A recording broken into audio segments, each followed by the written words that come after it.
Well, hi there, racing fans, and welcome to another edition of Winning Ways, where we've got a very full show tonight. We've got Graham Hawkins coming to chat to us about the Bloodstock South Africa TBA sales, which are in exactly 10 days' time, and it looks like a tremendous bunch of horses on that sale. But before that, nice to have you in the hot seat, and you're looking pretty chipper today. I'm chippy. Yeah. Chippy Taylor. What happened to Leicester yesterday? What was that James, all about? football is getting more and more amazing, and I know all of us are getting excited now. You're in up the end of the year because you're fighting at the bottom, the middle, and the top, whatever it is. Probably the worst display of refereeing I've seen in a long time, and it's no slight on either team. I think they both got bad calls, and it was very, very unfair. But referee Moss has got to stand up. You know, I know that the players and the coach never ever got the ref afterwards because they're getting fined. They're not going to fine me. This was incompetence of the highest order. He got hoodwinked. His linesman's got hoodwinked. He got tricked. He gave penalties, and he didn't give penalties when there was the same scenario, probably worse. So for my money, it's made the league tighter, especially if Spurs can go and beat Stoke. But when it comes down to the nitty-gritties, people won't remember in 6 months' time this game. But this is the type of game that changes everything. Well, I was watching a bit of the game, and what interests me is how defenders hold on to attackers in the net, in the 6-yard box and the 18-yard box, when there's a penalty or a corner. Yeah. They're just all over them, arms around them like that. There's no way that you can stop that. James, if a player in the midfield gets the ball and knocks it past the player, and a guy puts his arm around him, free kick. Sometimes a yellow card. You do it in the box, it's play on. But why? It's criminal. I don't know. To me, the answer from just a layman watching from miles away is every time it's done, give a penalty. No. Let's stop it. Let's eradicate it. It's just about a bar fight every time there's a corner or a set piece. And it's just not good for the game. People do not know if the ref's going to give a penalty or not give a penalty. And then all these divers, hit the divers harder and hit the penalty, the cheats in the box, hit them hard. Penalties will soon solve it. 5-all, bad luck. But stop this. This has got to stop. You don't know when it's going to happen next, but it's every game, James. It's not just Leicester. It's every game. Absolutely. I was horrified at what happened, but on top, even more so when you look at the rugby. Gee, the refs, some of them make some shocking decisions as far as scrums are concerned. The scrums seem to absolutely leave me cold, and diving over the top. Yeah. They can see a guy going straight over the top, and he's fine. Half the team is shouting he hasn't released. The attacking team, the defending team say he hasn't released the ball, it's our penalty. The attacking team say he's dived over, we couldn't release it. It's also a shambles. I know. It is a shambles. And then set pieces, the scrums are a joke. You don't know whose knee's going to go down first, who's going to be guilty, which field's going to stand up. Yeah. Well, the Lions field was. Oh, there's a couple. Not very good. There's a couple the other day. I saw the Rebels score a try because the winger, Severe, fell over an ant mount. A divot, yeah. Yeah, a divot. Ernie Els wouldn't leave a divot like that. No, Ernie Els is actually very clean on a golf course compared to those guys. But, so I just think, James, your beloved Arsenal have now put themselves in hot water for trying to qualify. And they should have won yesterday and didn't. So they just don't have any shots on goal. Yeah, that's it. They control the game and they have no shots on goal. And Raymond's now getting aggravated. He says we've had enough of sport. He says there's a racing show. So let's go and have a look at 3 to follow.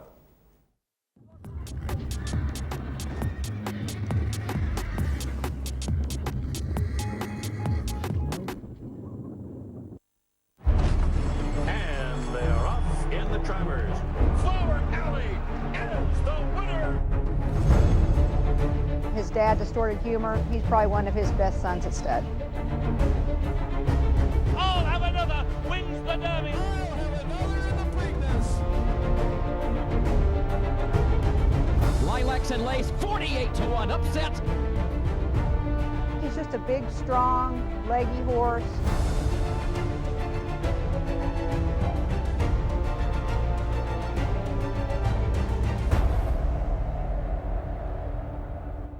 Well, the Joburg boys are stepping out the juvenile. Sean Terry at the top of the list, just non-stop, winner after winner. Amazing string of young horses he's stepping out with. They're all supported, the bulk is supported. They're beautifully bred and they win. He's got a very good eye. He buys these horses that can run. He's the champion trainer of the country. He's getting stronger. Absolutely, no doubt when you look at this bunch of horses. But we picked out a horse that ran second to him. We go to the Vaal. on Tuesday, I think it was. Let's have a look here. Thursday it was. And the second race, maiden juvenile plate. Ian Leviton's got quite a smart son of Great Britain. Let's go and pick it up at the start. Yeah, this is a horse called British Royale, who's debuting draw one. You'll see it, and all the race, all the actions down the inside, so you don't have to worry too much about the horses on the outside. And because the speed is on, Red Rock is tucked in behind British Royale, who leads him along. They're dominant early in the race, and Roman Evening's up there. There's a few up there, but for all intents and purposes, the front 4, 5 have the race completely under control. Absolutely. Well, this horse is in front. British Royale is by Great Britain out of a Rich Man's Gold mare. He looks like he'll go a lot more distance in this, showing tremendous pace. He looks like he's got the race by the collar here. But Red Rock does run up to his and then run past him about this point. Yeah, very nice horse again for leading owner Chris Van And the two of them are together. It's going to be a good race. You can see in Leviton's colours down the inside. Chris Van there. It wasn't thirds trying hard, mea culpa. But just here it shakes it off. And I think it's a very good win by Red Rock. But keep an eye on the runner-up. He's well clear of the third horse. Yeah, they absolutely certainly ran two very, very good races, those two. We also stay at the Vaal. And we're going to have a look at race 4, Time to Perfection. Very, very nice daughter of Judd Pot. Let's go and have a look at how she runs. For the Cornet Spies stable, she's there's drawn 5. She falls out the pens. But really runs a good race. Yeah, she gets out sideways in the Englezarka's colours, and here you think, well, the speed's there, we're all together, shouldn't be too far off, but they suddenly quicken up through the middle part of the race, and Pinot Voir, Give Me the Money, these are going quickly, and you notice here, James, she drops to joint 4th or maybe 5th. She's a good 6 lengths adrift now. Absolutely. It's what's interesting when you watch these races. You see the horses that have had a run, how much sharper they are in the middle part of the race. Yes. And the two that are leading in second, both have had a run, both have shown pace. But what does Philly run on? She's starts sort of hanging out towards the outside. Ryan Munger gets her straightened up. And here she shows what an action she got. Beautiful action. Gallops on, but the winner, too good for her. Absolutely. She didn't follow up in her name, Time to Perfection. She's time to second. But, whoa, again, the third horse is well beaten. This will be hard to beat next time, James. No doubt about that. We certainly think that that's one worth having a good look at in the future. We then moved to Turfentine on Saturday, and Waiho Mowing got some very nice horses. Stepped out a first-timer called Ada Mouse. We like the name. What's the name? Bred by Bush Hill Stud. Bush Hill had the Mouses, Dr. Mouse. And, yes, that's right. The Mouseketeer. Mouse Roberts. Yeah, Mouse Roberts is part of their team. But Ada Mouse is leading the contingent at this stage. We go to Turfentine. Let's go and have a look at them down the straight, right on the inside. Yeah, this is Aramouse, and it debuts in 3rd place here. Just hesitant, loses a length at the gate, so just doesn't know what it's doing. The other horses are quickly into pace, and the fast horse has been Devious Zandre. Ray Donovan shows good speed. Rock On shows speed. Will quickens up best of all is your winner, Rock On. But have a look at this horse. It's suddenly not too far off the pace down the inside of the course. This is Aramouse. Yeah, she's on the left-hand side in the Hassan Adams colours. She's still a good 4 or 5 lengths off them, off the leaders. And she doesn't really know what it's all about until the last 100, 150. Callum Murray rides her for Waiho Mowing. And she's by Cahal, and the Cahals always get a bit better when they start going 1,1600 metres. She's on a Northern Guest mare. It's a great cross. It's worked very well in the past. And here she starts being asked to run, but she doesn't look like she's making any effort. Now he gets a stick in the left hand going through the 200, and she really starts warming up this filly, this gelding, and I think that to just about win its next start. Yeah, runs on well. Very good, smart debut, because Rock On wins a good race from Devious Zandre, but I like this horse, not beaten too far. This will come on, will slow out the gates, and be with it too, Aramouse.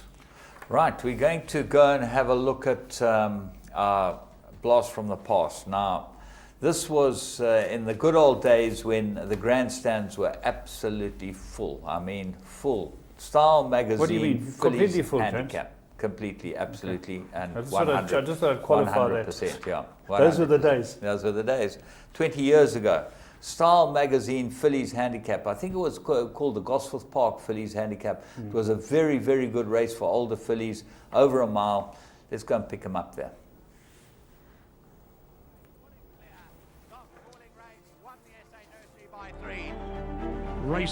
Racing in the 2,000 guineas. Gates fly and they're racing in the Godolphin Mile. They're off and racing.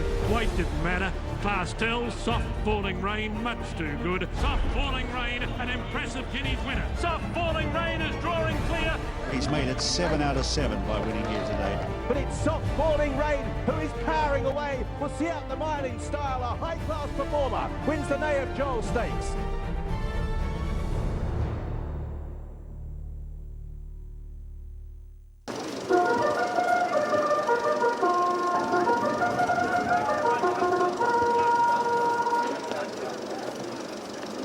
Challenge, and away they go. Mystery Damsel broke best of all, in fact, with Whistling Dixie along the inside. Kel Stoopy's going up there to make sure it's a good gallop. Eastern Conqueror, Arabian Lass, 3 of the Millard runners in the first 4.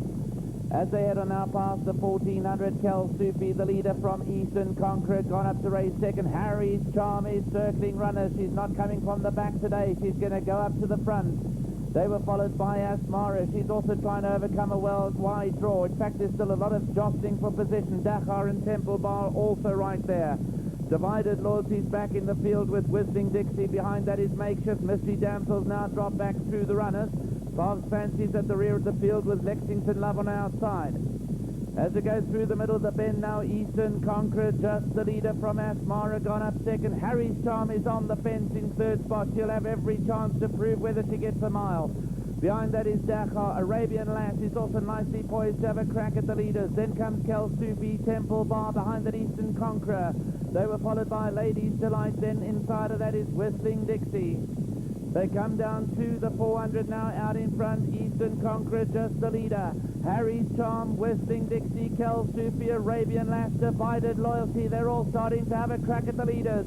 Harry's Charm hit the front, but Arabian Lass is full of running on the outside. Arabian Lass, Whistling Dixie, a big thread along the inside. Down the outside, Bob Fancy's unwinding a late challenge from the back of the field, but Arabian Lass got to the front where it mattered most, and Bob Fancy will run second. Ladies Delight third. Grecian Gale was fourth, and then came...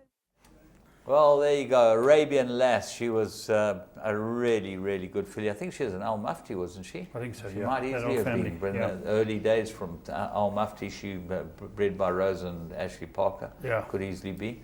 And she won that race, and you saw what ran second. Fob's Fancy, Bex came Flying. from way back, Foveros filly. Yeah. Whistling Dixie, I think, was third. Yeah. I think the Browns With trained Bamboo her. Brown, yeah. Yeah. Well, Graham Hawkins was the commentator. We're going to be chatting to Graham Hawkins in Your Call all about the national yearling sales up in Johannesburg in 10 days' time. So let's look forward to that. But we're going to take a break, Laf, and go and have a look at a race, and we'll be back with the rest of the show.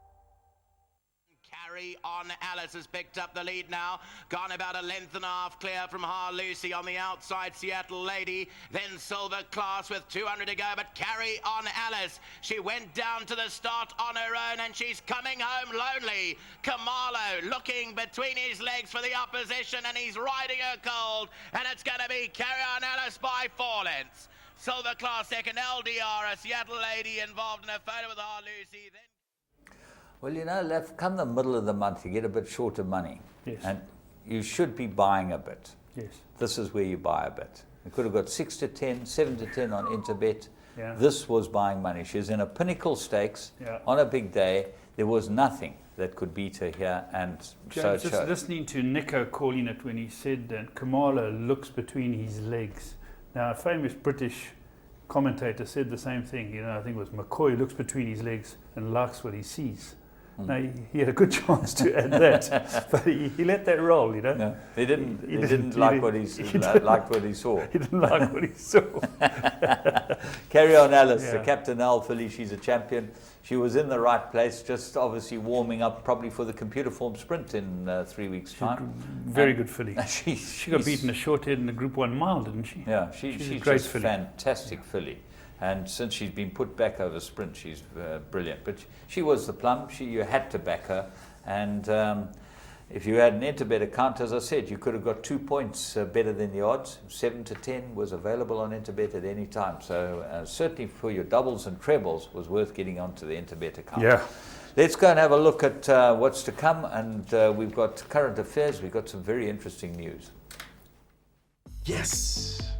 If you love soccer and you play the tote, you won't believe what Interbet has to offer you, or the excitement of tote betting on your computer or your cell phone. It's simple. Choose your teams and your bets, work out what your combinations will cost, see how big the pool is, and place your bets. You can even track your bet live as it happens and get updates on your progress. It's all the fun of the tote on your phone. So what are you waiting for? Sign up now at www.interbet.co.za and you could be a winner.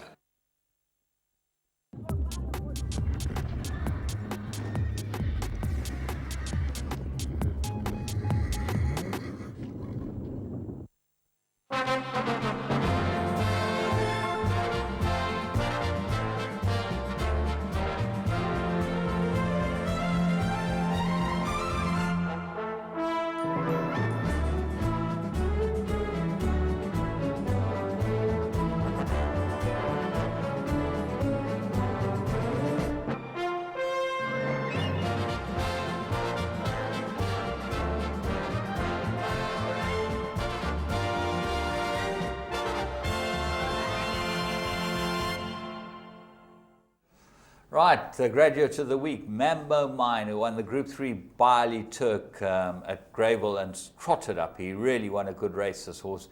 And he looks like he's a Bloodstock South Africa graduate and Aventure bred, but Mambo in Seattle stands at Mouton's Hook, and we're going to be able to see those boys. You know, you want to go and have an entertaining half an hour. Go to half a night. Half a night. Benny Van der Merwe and Chris. They're very good. You're going to have some fun at Mouton's Hook. So you've got to get to the sales ground, National Yearling Sales. They've got a beautiful setup there. Always the best wine, the best of everything, music and conversation. And talk rugby. Yeah. Music, they quiz you on the music, the next song that's coming on, and they pour the wine down your throat. Yeah, so it's really well worth it. It cost $375 last year. He looks like a lively Guineas candidate, this horse. So he wasn't even average, and he's turned out to be a very, very nice horse. Aventure, as I said, bred him, but Mouton's Hook's the place to go if you look. Don't miss out on Aventure. Pippa can tell you a story too. Can she? Yeah. She's also been a wonderful run, Pippa. She'll tell you a story too. Anyway, that's coming up in National Yearling Sales, and we got some interesting news chatting to Graham about the National Yearling Sales later. You'll be able to go through that catalogue and talk about it. Yeah. What's the rest of the news? Yeah, well, there was one feature race, a Group 1 at that, the Laurie Jaffe Empress Club, which we'll show you in a moment, and that was going to be right from the start. We're going to show you the top filly Anara is coming up searching for her 4th Group 1 win. And James, just before we do look at the race, wonderful to see Mark and Carol up there. Well, that's the point is that great to see them there and be able to be part of this, and that Gold Circle have done something fantastic for racing in that they've named the Champions Cup the Mike and Carol Bass Champions Cup, which is it's a real tribute to them and what they've done. Absolutely, I'm one of his biggest fans, and he's been coming for 30 years, bringing I am stakes his winners. biggest fan because he's easiest to take cash off in the golf course, the easiest oak in the world. I see he's swinging that. He's getting down and swinging. I saw a video of him. Did you see him swinging from the wheelchair? I saw him swinging. So he's not standing on ceremony. He's got to get the left arm in a bit. Is that what it is, the left arm? He's always had this flying left arm. He's got this left arm that flies out here, and that's why he's not so accurate, you know. Yeah. He thought he was accurate. Mark was never a quick player, am I right in saying No. What's he going to be like now? He took all conditions into account. You know, that slight southwesterly that they get in. And reading the greens now, James, will it be more difficult for him? Well, apparently he's out there twice a week helping the boys read the greens because they need some help. And so he's well on his way. Well, it's a great tribute to him. Yeah, and his wife Carol, wonderful people, and this is a superb race that they've linked to him and her name. Well, I remember them winning it with I think African Lion. Was that Bloomberg's horse? And I think they won a number of other times with African Lion. That was Bloomers, eh? Yeah. So they went to Joburg, took Inara up to Joburg and won another Group 1. Let's go and have a look at the Empress Club Stakes, Laurie and Jean Jaffe Empress Club Stakes. And away in racing, and Trophy Wife has lost valuable ground at the start, a good 4 to 5 lengths there. Inara hopped away really well from Vino Veritas. Ulmer is tucked away in third. Winter Star is racing handy, goes up on the outside of the runners. Then came Sensible Lover into Galactic. Tiger's Touch is about 7 lengths off the leader. London second to last, and Trophy Wife is the trailer as they head towards the 1200 and go through it. Vino Veritas picks up the lead now and goes about a length clear. Winter Star's in second, Inara along the fence racing third. Ulmer's back in fourth position, then comes Sensible Lover. Further out of the track is Intergalactic, racing about 6 lengths off them. Then comes Tiger's Touch. Second to last is London, and Trophy Wife sits at the back, 7 lengths to track down as they approach the home turn and the halfway mark, about to get to the 800-meter marker. And it's Vino Veritas to guide them for home in the Laurie Jaffe Empress Club Stakes. It's a length clear of Winter Star, raced wide into the home straight. Inara's down the centre, got 2.5 lengths to make up. Ulmer's also come to the stand side, then into Galactic. Further back in the field is Sensible Lover. Further back is London, and down the inside Tiger's Touch approaching the 400-meter marker. And it's Winter Star on the outside. Inara's coming home powerfully down the centre. Ulmer's on their outside, and then Vino Veritas further back into Galactic. 250 left to go, and Inara surge to the front. Sensible Lover behind that. Winter Star, Tiger's Touch further back, but it's Inara in front. Sensible Lover is trying to make a race of it down the inside. Inara and Sensible Lover. Inara by a neck is going to record a 4th Group 1 victory for legend Mike Bass. Inara will beat home Sensible Lover. Tiger's Touch and Intergalactic involved. Yeah, the daughter of Trippy's an outstanding filly, and she's really put it together, James. Most impressive again. And, they used their brains in the sense of bringing it to KZN first. Left it with Robert and KZN up at Summerfelt, and then they shipped it up for the race as if it was a Natal horse. And it's done very well. But this is great for Trippy. Yeah. And of course for Gaynor Rupert. Bred by Gaynor and Drockenstein stud, and really, really impressive. Interesting to see, and wonderful to see Washong Mowing back riding again at his first meeting. He ran second on Sensible Lover for Waiho, and then Sean Terry ran the 3rd, 4th and 5th. So, but the 5th filly was unlucky, James, getting left. Yeah, in a Group 1. The point is that you can't get away from it. Nora was the best filly in the race. Sensible Lover ran a cracking race, and as I said, do you know? I was just looking at Ulmer, who's a very good filly down on the coast here. She's very talented. Now she had the same record: 17 runs, 17 wins as Inara. Inara's 3.2 million. She's 600,000 because of Group 1s. Yeah, absolutely. You've got to get them into big races, and there's proof. Well, talking about Group 1s, we got Vodacom Term July entries out this week. Yeah. So Fever's starting. I saw the betting up. So one of the betting firms put the betting up. Was the skinniest betting I've ever seen. Oh, they're just trying to get a couple of early pounds. What did they have? Obviously, Marcus Eustace and Marcus and Ingrid Eustace. Legal. Top of the boards. Top of the boards, yeah. Yeah. But you're talking about horses that have got Mary rating 88s, okay, and they've got 100 to 1 and 80, well, 75 to 1. Those horses should be 500 to 1, Sure, but one of them goes and wins the Daily News or wins the Guineas, and then they're 7 to 1. But the point is that I hear your point. They should be pushed out. Yeah, they're betting. But it's good and wonderful that Gold Circle have pushed the stake money up to 4,250, which is now the highest in the country again. Highest race in the country, yeah. And top of the weights was Legal. Legal is the top-rated horse in South Africa, 120. Very good horse. Albashiri, 117. Will he come down after the Derby? I would think so, yeah. For the July, I remember Michael won the Derby and didn't bring Horse Chestnut down, Michael de Kock. James, but he was ready to go overseas. He was getting ready to go overseas. Is that what it was? Okay. Yeah. And then James, I believe he hasn't drawn many opposition, just changing to Abashiri. for the Derby. There were only a few noms, I believe. Well, yeah, what would you expect, you know? Yeah, that's true.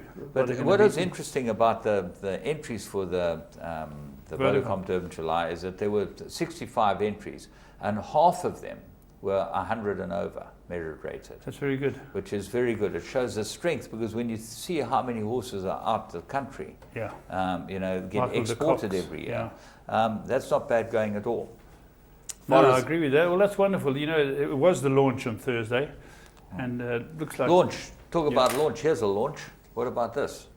Parade magazine, the latest Parade magazine. We always show you when it's out. And we got to go in here.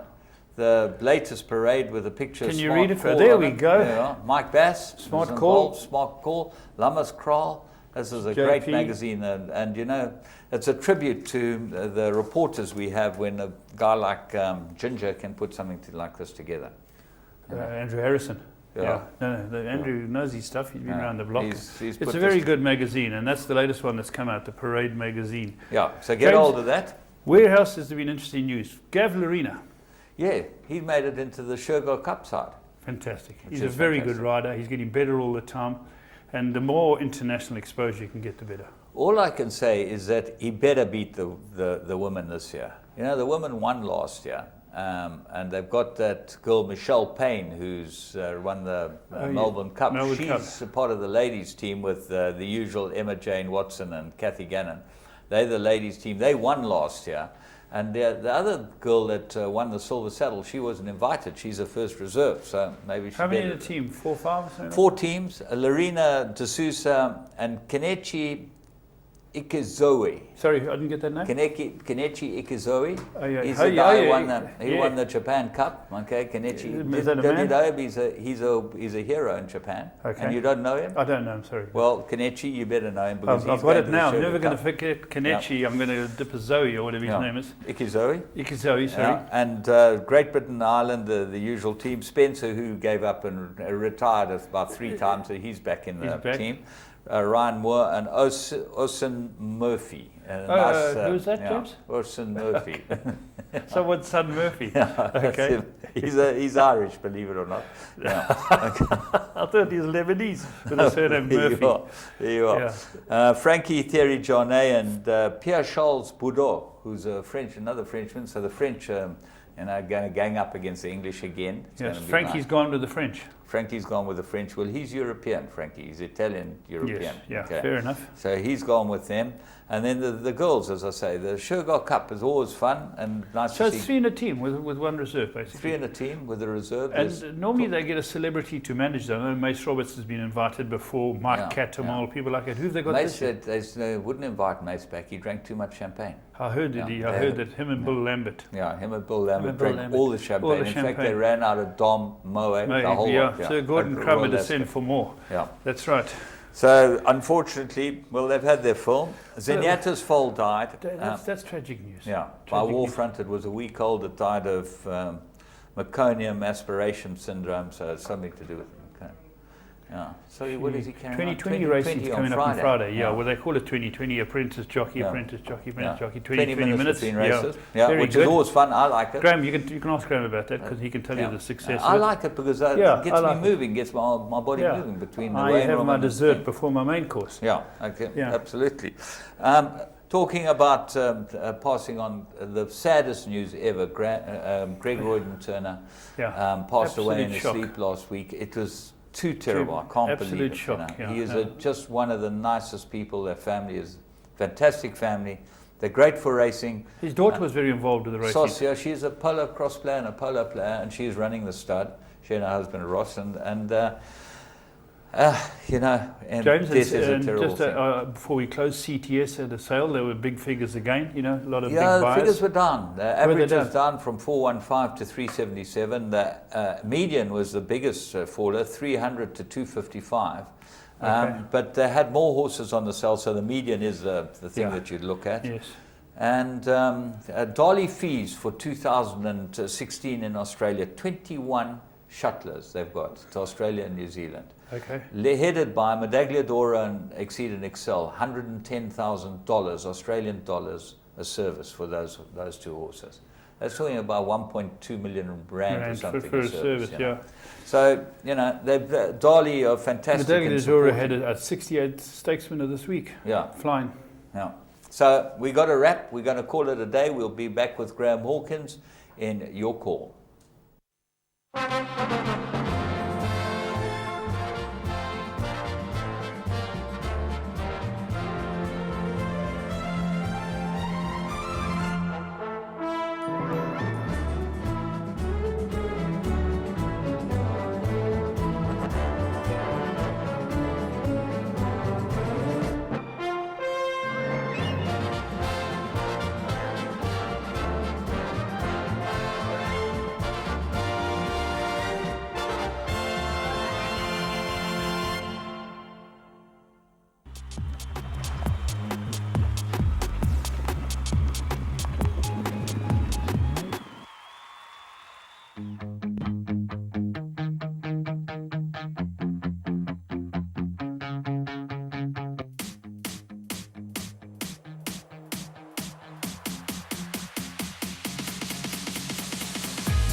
Well, before you go to Magic Millions, you're going to have to go to Bloodstock South Africa's sale at the end of April, 26th, 27th, 28th of April. And interesting, we've got one sales company sponsoring the segment and another sales company we're going to talk about. So we'll get through the National Yearling Sales segment, and to chat about that, we've got none other than one of the doyens of the Thoroughbred Breeders Association, Bloodstock South Africa, Graham Hawkins. Graham, nice to have you in the studio.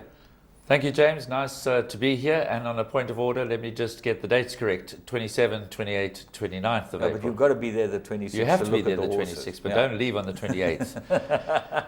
No, I'm leaving on the 26th. Leaving to go there. Yeah. You've got to give yourself a day to have a look at the horses. That's what it's all about. You know, the viewing of the horses is probably as much fun as the sale. I think so. I mean, it's great looking at the yearlings. It's as an auctioneer, I find it obviously helps from a selling perspective, but it's a lot of fun and it's very educational, especially for owners who perhaps haven't been that involved with the purchasing of the yearlings. It's a great time to get involved right from the outset and to see how these horses change from the yearling stage through to 2-year-old stage and then to older horse stage. And of course, there's always a great atmosphere there, and the complex is fantastic. It's the 40th year of selling at the TBA Sales Complex at Gosforth Park. And there's so much history there, there's so much charm, and it's always beautifully presented. So it's a great place to be the day before the sales. Okay, let's start at the beginning with Graham Hawkins. You got involved as a commentator in the Cape. How did you get involved in the auctioning of horses? Well, that I need to thank Selwyn Simpson for. That may be a name that many people have forgotten about, but he's still around, his our dear friend Selwyn. He started Emeritus Bloodstock at the old Goodwood Showgrounds. He held sales there. That's where the casino is today. I was just attending one of the sales, and I helped him with the preparation of pedigrees, and it was 1979, if my memory serves me correct. And David Nagel, who's now achieved international fame, Clive Gardner and Peter Lovemore were the 3 auctioneers at this yearling sale in the Western Cape, the Emeritus Bloodstock yearling sale. And halfway through the sale, he came up to me and he said, well, you know, you commentate, you've prepared the pedigrees, you know what you're doing. I was, I think, 22 or 23 at the stage. He said, I've told the lads up there you're coming up to do the next 10 lots. That's how much notice I got. I have to say, I didn't see a single bid. I was so nervous, I could hardly see anything. Everybody was like just a blurred gallery of people. And right from the outset, Clive Gardner and Peter Lovemore stood either side of me and helped me through that experience. And that was the start of a great friendship with Peter and Clive. Peter unfortunately passed away not that long ago. David Nagel continued to come out to South Africa as an auctioneer for a while, but then of course he became one of the great bloodstock agents, bloodstock speculators of the world, and he married a South African girl. Deanne's a South African girl, and we still see them every year. They still come out every year, and they've got horses racing in the Western Cape. So yes, it started a very long time ago, and my first national yearling sales was in 1981. And it was in 1983 that I actually moved to Johannesburg permanently from the Western Cape to become the TBA sales and marketing person there, still very young, and also moved as a commentator. I had a dual function working for the TBA at that time under Corbus Buckle and a few other. Roger Rennie I actually replaced. Rob Brink, I think, was the general manager of the TBA at that stage. And then I also joined the commentating team of Peter Duffield and Francois Wolfart at that stage.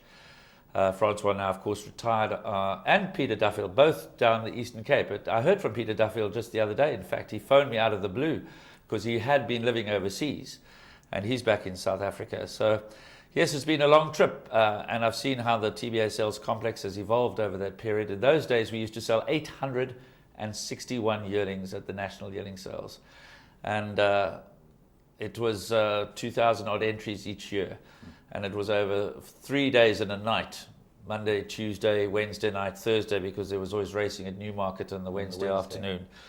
And it was that format for so many years, and it was even before selling in order of the alphabetical letter of the dam came into being. You had these drafts of horses coming in from the various breeders, and that changed as well to become more in line with international trends. Now, of course, the whole sales program has changed. We've only got 452 horses to sell this year before withdrawals, but 3 nice short sharp sessions of 150 odd horses approximately starting at 3 p.m. each day, which I think is great. But the complex is really looking good. 30 sessions an hour, 28 to 30 horses an hour, that seems to be the selling time that you guys are given. And 6 hours selling from 3 o'clock until, what, 9 o'clock at night?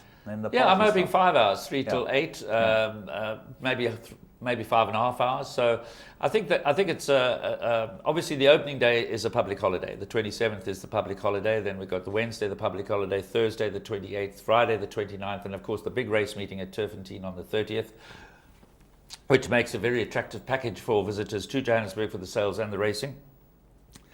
And I think it allows people to get on with their business in the mornings, even on the public holiday, a chance for those who perhaps can't come in the day before to have a good look around on the Wednesday morning. And it gives the buyers a chance to regroup if they've lost something on the first day and they're chasing something on the second day. And I do believe that this year's catalogue really has got something for everyone. I was involved in the selection process. Obviously, all of these yearlings go through quite a rigorous inspection routine on the farms, and then through a pedigree assessment, and we combine the two scores, the confirmation together with the pedigree. The chair is, the selection panel is chaired by Jahan Malherbe, and obviously it's, you're trying to ensure that you're getting a good quality yearling onto the sale. But they can't all be bred in the purple. We've got some beautifully bred horses representing the best stallions, the best farms. But you've got some very nice looking horses amongst those that the middle market, which we expect to be quite competitive this year, might be looking for. So I truly believe that there is something for everybody, and I think we can look forward to a really nice 3-day selling session.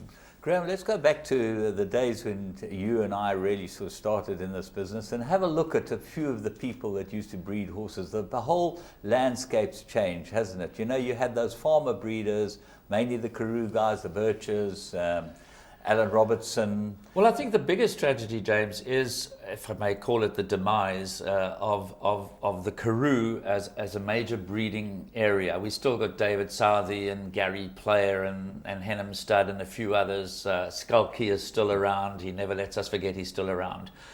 But when I started out at the TBA in 1983, one of my functions, and it was a great opportunity for me to learn, the inspections on the farms those years were done by trainers, the legendary trainers. I went around the country with Sid Laird, with Terence Millard, with the late Maurice Passmore, with the late Fred Rickaby, the late Buller Benton, Ormond Ferraris.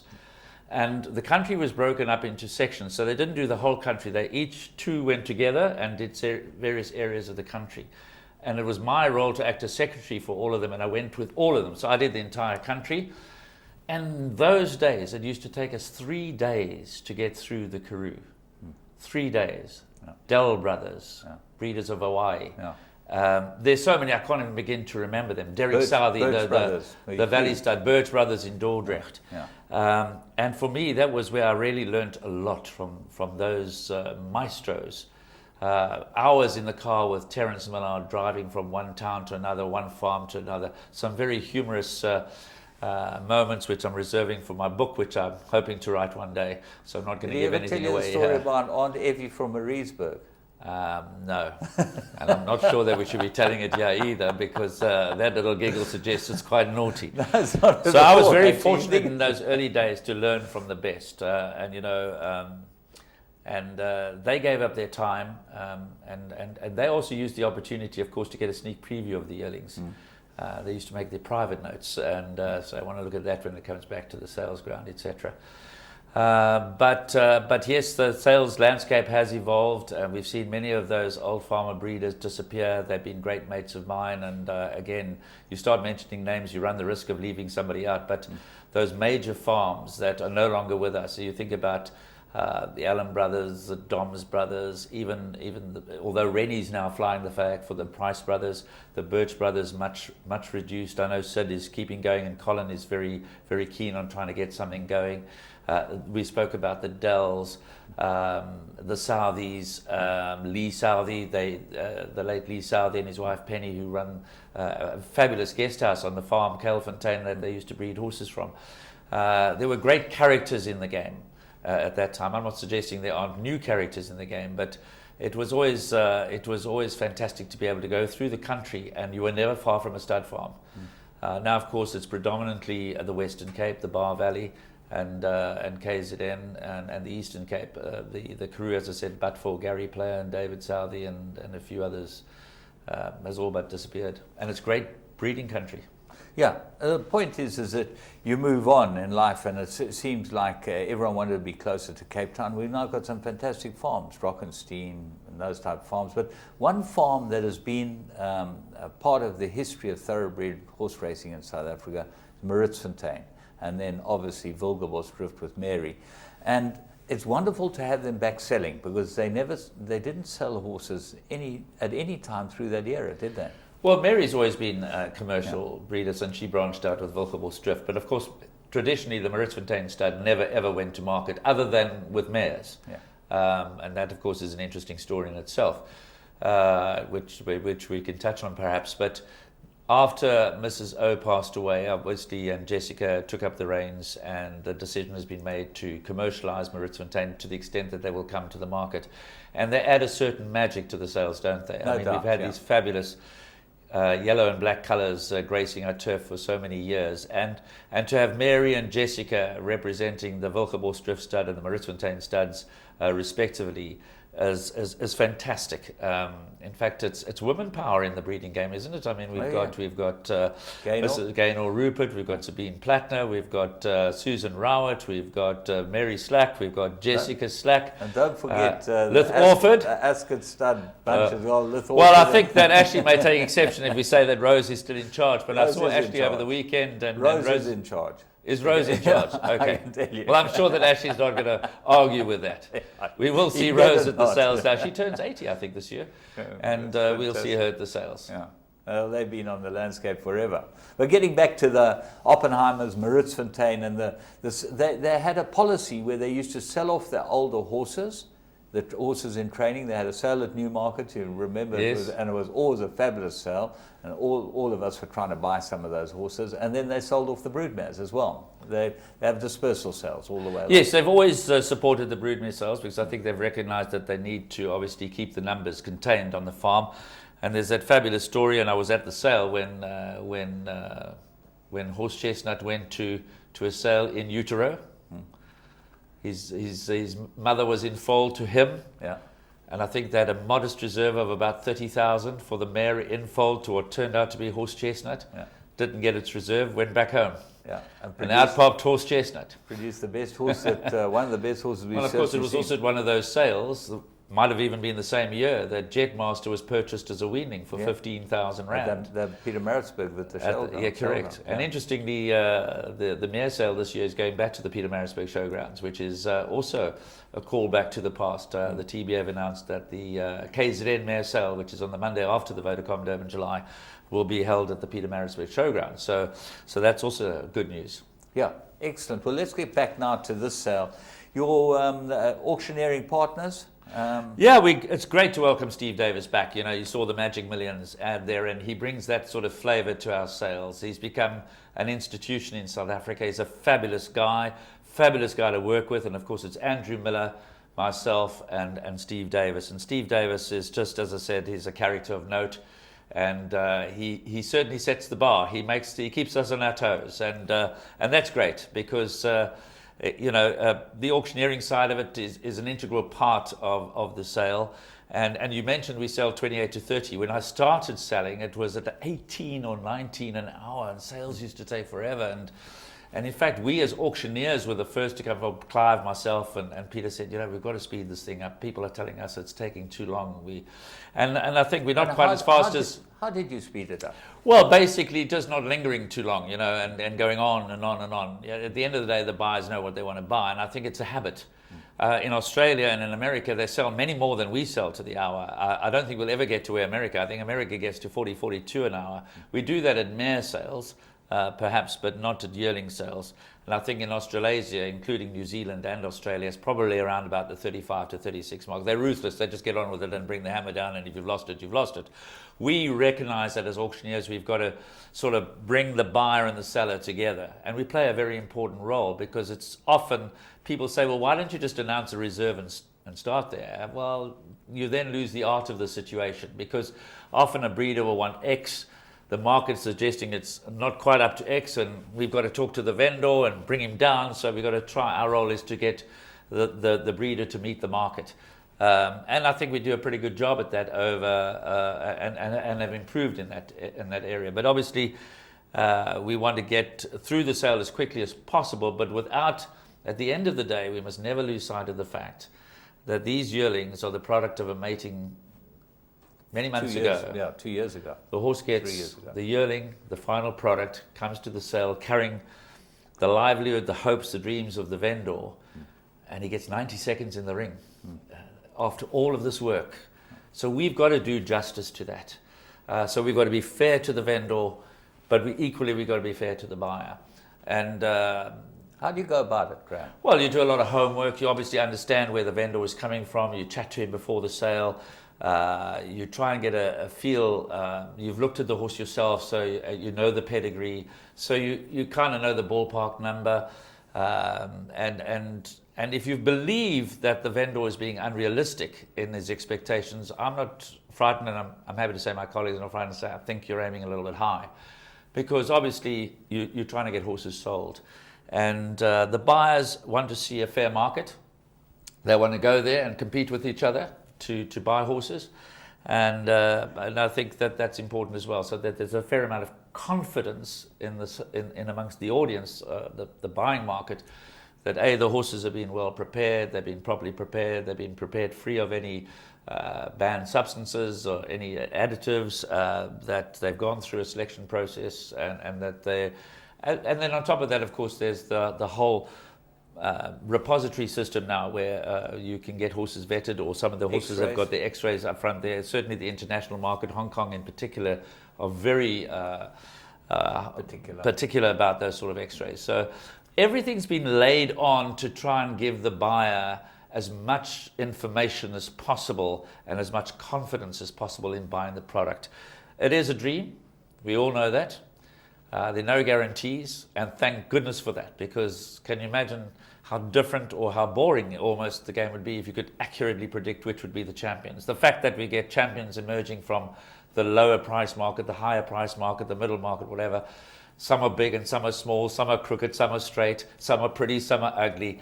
It's what you fancy as a buyer. It's what you go to buy. Maybe you like the name, maybe you like a grey, but you've got pretty much The probabilities, certainly, are with the better bred and better conformed horses. The probabilities. There's no question about that. But there's still this mystique that you go to a yearling sale and you are, as the buyer, are putting the value on. And my advice to buyers is, don't go beyond that value. You know, you set yourself a limit, maybe one or two more, but and then move on. If you haven't got the horse, you haven't got the horse. You go and do some more homework. You wander around the sales ground, meet the breeders, look at the horses. It's fantastic. All right, let's talk about being a buyer, an uninitiated man, sitting there watching the show. He wants to go to the sales. He wants to arrive there on the 26th, the day before, and find out what's going on. It's quite daunting when you walk through those doors.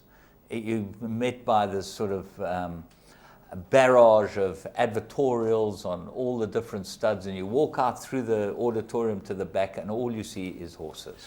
Well, if you're going to the complex for the very first time, then my advice to you is, first of all, go through the front door and turn right. Yeah. Go into the museum. Yeah, go and have a look around. Before you even get to the sales ring, which is just a little further on.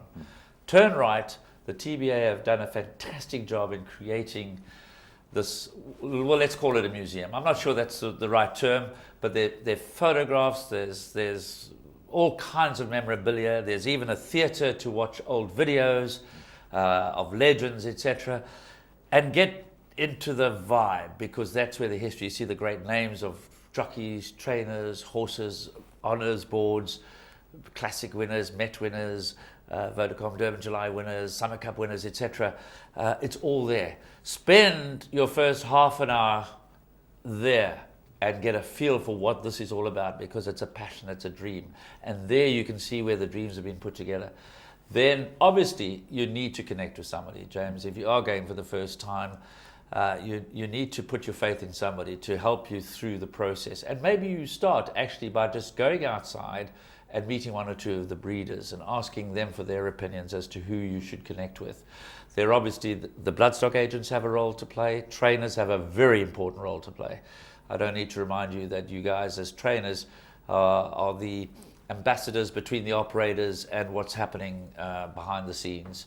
And the relationships that you build with owners is so important. And on many occasions we hear that owners are complaining about a lack of communication, but I think in that area trainers have certainly upped their game as well. So it becomes, but it has to be done for the passion. Anybody suggesting they're going to come to the sales ground because they want to make a fortune, that's the wrong approach. I don't mind, I'll state it categorically, and I've always given that advice. You've got to want to live the dream. Winning a race, as Laurie Jaffe once said, is truly orgasmic. It doesn't matter whether it's a maiden or a handicap or a grade one. It's what it's all about. It's getting involved. And then thereafter, when you've bought your yearling, continue your involvement. You know, not all trainers enjoy the fact that they have all of the owners around at the training grounds all of the time, but you know, occasionally you've got to bring them for breakfast, you've got to involve them, they've got to see how they're progressing, etc. Because that's how you build a sustainable owner. And my advice to owners is, first of all, keep it tidy. Don't get too involved first time up. Learn a bit about the industry. Don't come in with the Big Bang Theory. It's a wonderful comedy show, but this is serious business. Buy yourself one or two, get involved on a smaller scale and let it grow.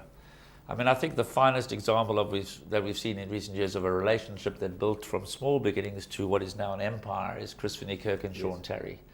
Started small. I think Chris even had a couple of horses with Sean in partnership with other guys. Felt his way through and then let it grow. I think it's one of the modern day shining example of a modern day relationship that has sustained itself over many years but built on the right sort of platforms. Well, it's got such a fantastic grounding, that they got to know each other on the basis that they were going to be long-term partners. And Chris van Niekerk, I think, had that vision. And he found the right guy in Sean Terry who was able to produce. And what they've won is just... See, all of those guys, Chris van Niekerk, go back in time, Graham Beck, Cyril Herberts, they all had to go buy their first horse. Yeah. They all at some point in those careers went to the sales ground for the first time. Correct. And it would have been as daunting for them as for anybody else. And but it becomes fun as long as you're involved and you create a group of friends around you and you build relationships, because Horses only run so many times a year, and each race is only for a few seconds. It's about a lifestyle, isn't it? And the lifestyle partner for this year's yearling sale, not for the first time, is the Maslow. And I think it's a great lifestyle partner because it's an indication of the quality of relationships that you're trying to build. You don't all have to be up here in terms of the income bracket or the wealth bracket. Syndication is a great way to go to get involved and limit your exposure, because it must never become uncomfortable to race horses. You want to be comfortable. You want to be comfortable going to the national yearling sales, choosing the horse, sharing it with others, etc. So, James, it has to be, for me, a lot of fun. I know Greg Blank always used to say we're having fun, and it has to be that you're having a lot of fun, and you must keep it under control. Can I put up the catalogue? So if any of you would like a catalogue, obviously the Thoroughbred Breeders Association, you can get from them. Bloodstock South Africa. And of course, that's Legal Eagle on the cover. That's Legal Eagle, was one of the great graduates of Bloodstock South Africa, and Al-Bashiri, who's going for the Triple Crown this year. Absolutely. Is another one, it's just phenomenal. Isn't it interesting? I mean, Al-Bashiri is by Go Deputy. I guarantee you most of the guys going to buy a top horse didn't even bother to look at the Go Deputies. No. Legal Eagle was by Gray's Inn, okay, perfectly acceptable, but not amongst the flashy stallions. They're not Dynasty and Trippy. And then we had Pierre Jourdain by Parade Leader. Isn't it interesting that the Lammerskral second stringers, so to speak, after Western Winter, have each managed to produce champions. And you don't always have to go for the big names in order to find a champion. It makes the job a little harder, but maybe a little bit more fun. Yeah. Well, we're getting ready for the fun. As far as what we have on offer, we've got a really good catalogue. No, it's a top-class catalogue, and as I said, there's plenty at the very top end, but there's also a very strong middle market offering. And I think that if you're serious about the business of horse racing, you need to be at the sale and have a look. Look at as many horses as you can. Obviously, the trainers do this as part of their living, so they try and get to see, lots of trainers try and get to see every horse.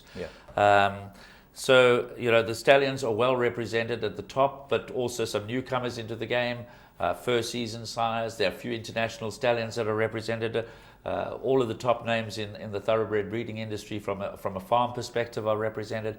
So, as I said, if you do your homework, which is a lot of fun anyway, amongst people who share a common goal, a common passion and a common purpose, you can have a lot of fun on the days leading up to the sale. And then there's always a great atmosphere at the sales complex. Yeah. Obviously, if you would like to participate, you've got to get hold of Kevin Willard. He's in charge there. And if you'd like a buyer's card, that's very important.